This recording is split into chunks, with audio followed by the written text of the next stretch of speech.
Recently ನನ್ನ ತಾತ ಅಜ್ಜಿಯ 50th ವೆಡ್ಡಿಂಗ್ ಆನಿವರ್ಸರಿ ಸೆಲೆಬ್ರೇಟ್ ಮಾಡಿದ್ವಿ. ಬ್ಲ್ಯಾಕ್ ಆ್ಯಂಡ್ ವೈಟ್ ಎರಾಯಿಂದ ಹಿಡಿದು 4K 5K ಎರಾವರೆಗೂ ಒಟ್ಟಿಗೆ ಬ್ಯೂಟಿಫುಲ್ ಆಗಿ ಸಂಸಾರ ನಡೆಸ್ಕೊಂಡ್ ಬಂದಿದ್ದಾರೆ. ಈಗಿನ ಜನ್ರೇಷನಲ್ಲಿ 7 ಜನ್ಮ ಇರಲಿ, 7 ತಿಂಗಳು 7 ದಿವಸದಲ್ಲೇ ರಿಲೇಷನ್ಶಿಪ್ಸ್ ಮುರಿತಾ ಇದೆ. ಇದ್ರ ಬಗ್ಗೆ ನಮ್ಮ ಅಜ್ಜಿನ ಕೂರಿಸ್ಕೊಂಡು ಮಾತಾಡಿದೆ. ಅವ್ರು ಏನಂದ್ರು ನೋಡೋಣ ಬನ್ನಿ. ಸಂಬಂಧ ಅಂದರೆ ನಾವು ಗಂಡ ಏನು ಹೇಳ್ತಾರೋ ಅದನ್ನ ಅನುಸರಿಸ್ಕೊಂಡು ಹತ್ತು. ಈಗಿನ ಮಕ್ಕಳ ಮದುವೆ ಆಪ್ದು ಗಂಡು ಮಕ್ಕಳು ಹೆದರ್ಕಂದ್ರೆ ಅದು ಆ ಹೆದರ್ಕಂದು ಒಂದು ಲೆಕ್ಕ ಇತ್ತು. ಆ ಮಕ್ಕಳ ಮದುವೆ ಗಂಡ ಅವ್ರು ಹೇಳ್ದಕ್ಕೆ ಅವ್ರು ಹೇಳ್ದಕ್ಕೆ ಅಂದರೆ ಏನೋ ಕೆಲವು ಕಾಲ ಒಟ್ಟಿಗೆ ಸಂಸಾರ ಮಾಡ್ತಾರೆ.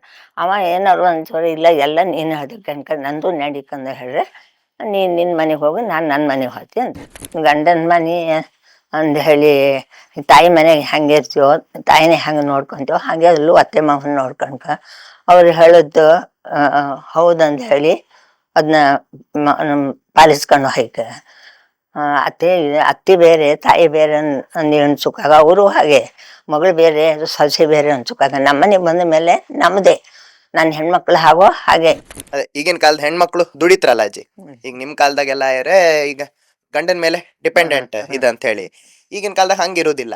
ಸೊ ಎಂತ ಅಂತ್ರಿ ಇದ್ರ ಬಗ್ಗೆ ನೀವು? ದುಡೀತಿ ಅಂದ ಹೇಳಿ ತಾಮೇಲೆ ನಾಮೇಲೆ ಅಂದೇಳಿ ದುಡ್ಡಿನಾಗ ಅಳತೆ ಮಾಡುವ ಅಳಿವು ಕಾತಿಲ್ಲ ದುಡ್ಡಿನಾಗೆ.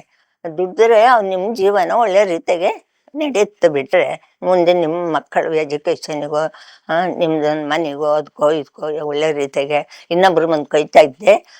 ನಾನು ದುಡಿತಿ, ನಂಗೇನು ಕಡಿಮೆ, ಅವರಷ್ಟೇ ನಾನು ದುಡಿತಿ, ಕೆಲಸನೂ ಅವರು ಮಾಡ್ಕೊಂಡು ನಾನು ನಾನು ಯಾಕೆ ಮಾಡ್ಕೊಂತ ಹೇಳಿ ಅದಿಪ್ಕಾಗ ಇಬ್ಬರು ದುಡಿದ್ರೆ ಇಬ್ಬರು ಒಳ್ಳೆ ರೀತಿ ಸುಖದಾಗ ಇರ್ಲಕ್ಕ, ನಾಳೆ ಮುಂದಿನ ಜೀವನ ಒಳ್ಳೆ ರೀತಿ ನಡಿಲಕ್ಕ. ನಾವೆಲ್ಲ ಹಂಗಲ್ಲ, ಏನಾದ್ರು ಒಂದು ಜಾತ್ರೆಗೆ ಹಾಯ್ಕರು ಗಂಡನ ಹತ್ರ ದುಡ್ಡು ಕೇಳ್ಕೊಂಡು ಸೀರೆ ಬೇಕಾದ್ರು ಗಂಡ ಕೊಟ್ಟರೆ ಅಷ್ಟೇ.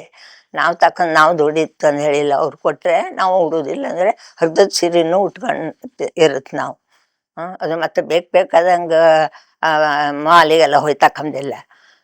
ಎಷ್ಟೋ ವರ್ಷಕ್ಕೆ ಹಬ್ಬ ಬಂದಾಗ 1 ಸೀರೆ 2 ಸೀರೆ ಅದನ್ನೇ ಇನ್ನೊಂದು ಹಬ್ಬ ಬಪ್ಪಲಲ್ಲಿ ಹೊಲ್ದು ಹರಿದು ತೆಗ್ದು ಸಕೋದಲ್ಲ ಹೊಲ್ದು ಇದು ಮಾಡ್ತೀವಿ.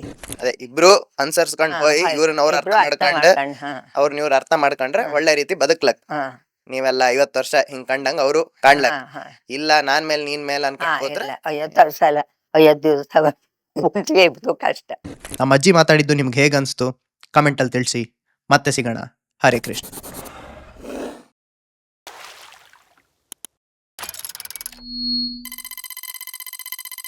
Truly Indian perspectives.